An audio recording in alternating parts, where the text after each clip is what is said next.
Vietnam's recent attitude change has been quite significant. In March, there was news of a power restructuring in Vietnam.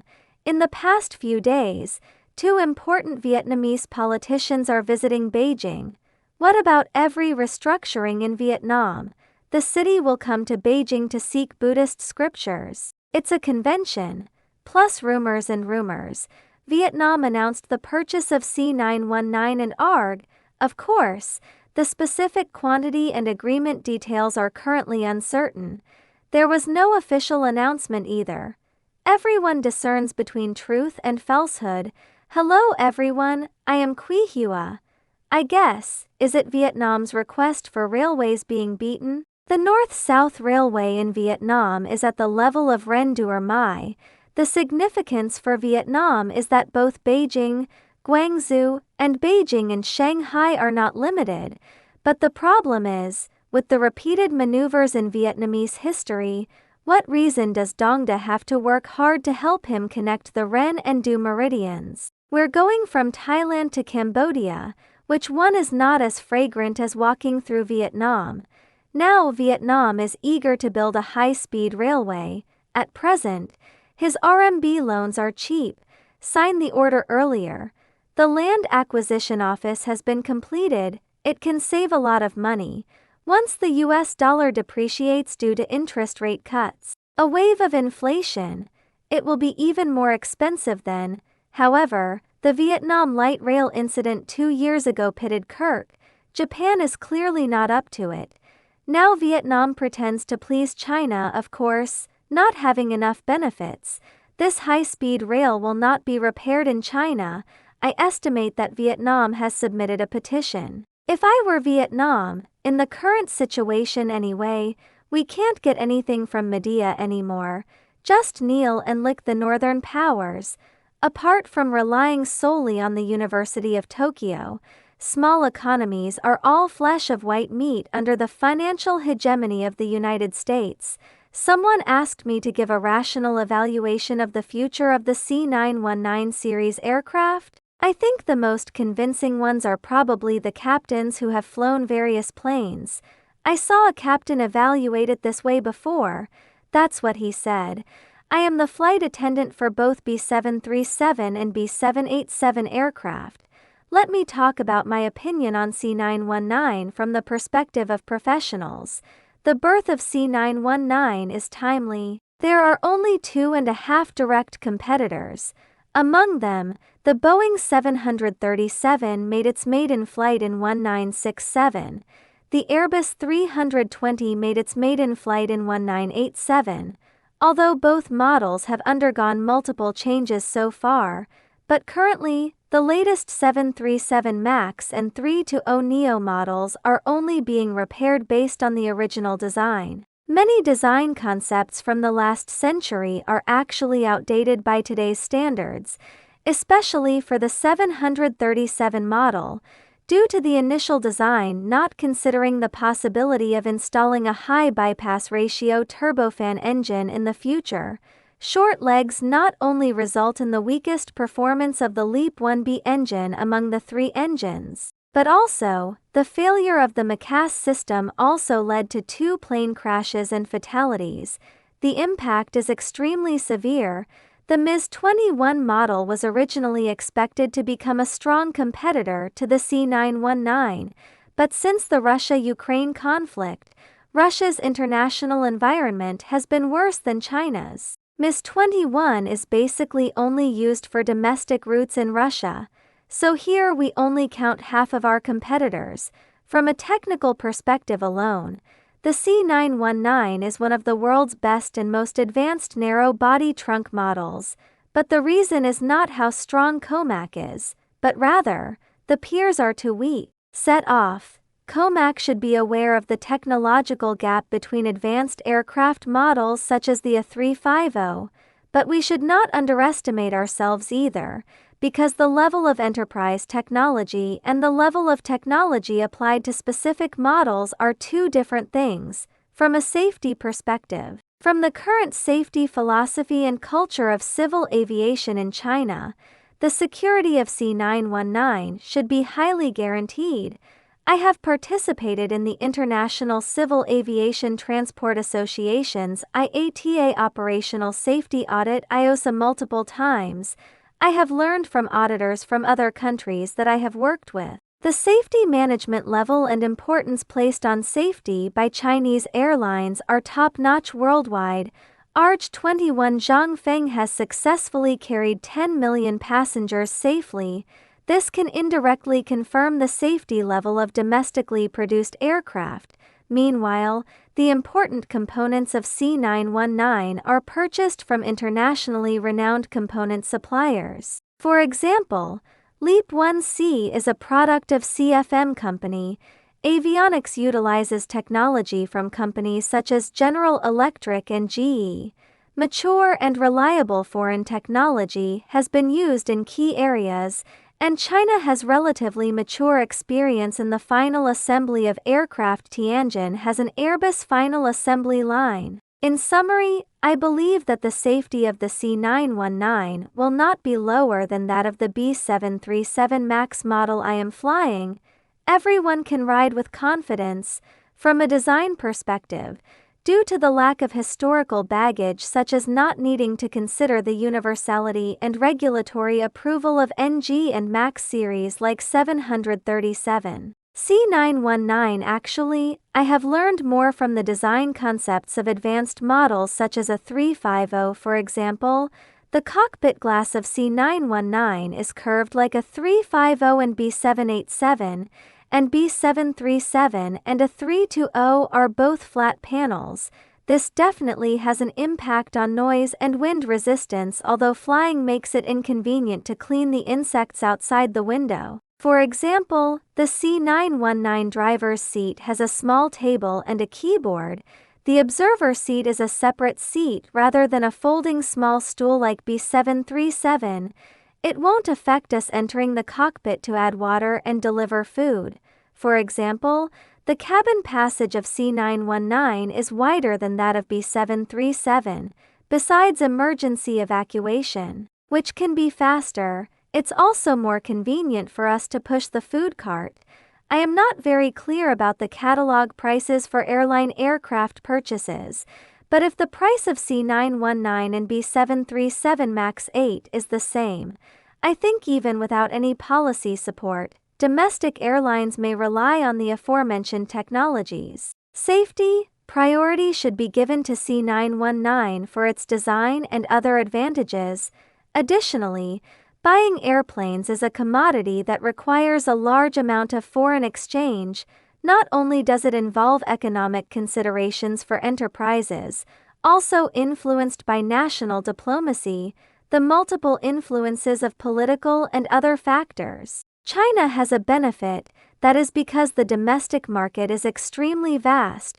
Relying solely on domestic airline orders, C919 can reach the break-even point. At present, the United States is constantly wielding the double-edged sword of sanctions, and China, through the Belt and Road, the Shanghai Cooperation Organization, the BRICS countries and other channels have established mutually beneficial and friendly relations with many countries. There is reason to believe that the C919 model, after being fully tested for domestic operation in China, other friendly neighboring countries will approve its international airworthiness operation. Subsequently, it was selected by airlines from other countries with Chinese backgrounds or threatened by U.S. sanctions, becoming an important pillar industry such as car manufacturing and shipbuilding. The difficulty is a bit high. I personally don't have much confidence in it. However, as Boeing and Airbus currently do not have a clear plan for the development of a new generation narrow-body aircraft, I believe that the C919 series aircraft have great potential in the foreseeable future. The future is very bright. Previously, the specific performance parameters of the J-35 were once circulating on the internet. How did these parameters come about? This was compiled by Hong Kong media when WeiPo reporters based on so-called publicly available information from AVIC. Not authentic, but you can refer to it, because the relevant parameters are too specific. Is it really possible for AVIC to release the J-35 before it even enters service? Did someone with ulterior motives steal secrets and put them online? How is the performance of the J-35? From the performance parameters related to the J-35 explosion. This aircraft uses two turbofan 19-mount Huangshan engines. This engine uses omnidirectional vector nozzle technology, beneficial for enhancing the maneuverability of fighter jets. Generally speaking, the vector engine is driven by deflecting the nozzle at the tail end and utilize the thrust of the engine itself to achieve adjustment of aircraft flight attitude, and the nozzle adjustment level of omnidirectional vector engines is higher. It can achieve 360 rotation without dead angles. If the J-35 really uses such engines, so its maneuverability will exceed our imagination. We generally speculate that the single thrust of the turbofan 19 engine is about 10 tons. After using two engines, its thrust level has reached 20 tons.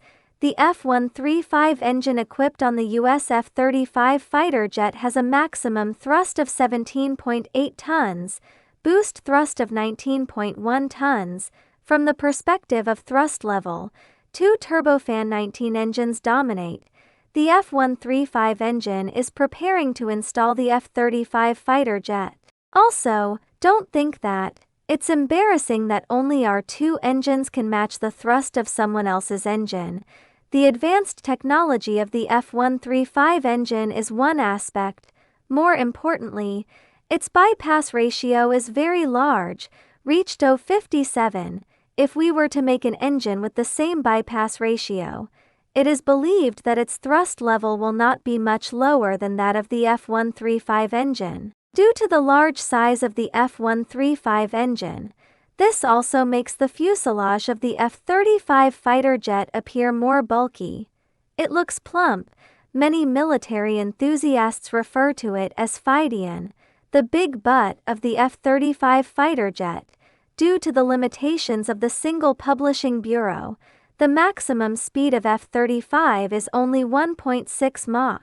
According to some performance data leaked online, the maximum flight speed of the J-35 is approximately 2.2 Mach, although there is only a gap of 0.6 Mach, but it is already enough for the J-35 fighter jet to leave the F-35 far behind. Of course, this is just the maximum speed of the explosion. Due to the relatively low thrust level of turbofan 19, it is possible for the J-35 to reach a maximum speed of around 2.5 Mach. However, perhaps because so far, we have not fully tested the maximum flight speed of this fighter jet yet. In terms of speed alone, the J-35 fighter jet has significant advantages compared to the F-35 fighter jet. In addition, it was also leaked online.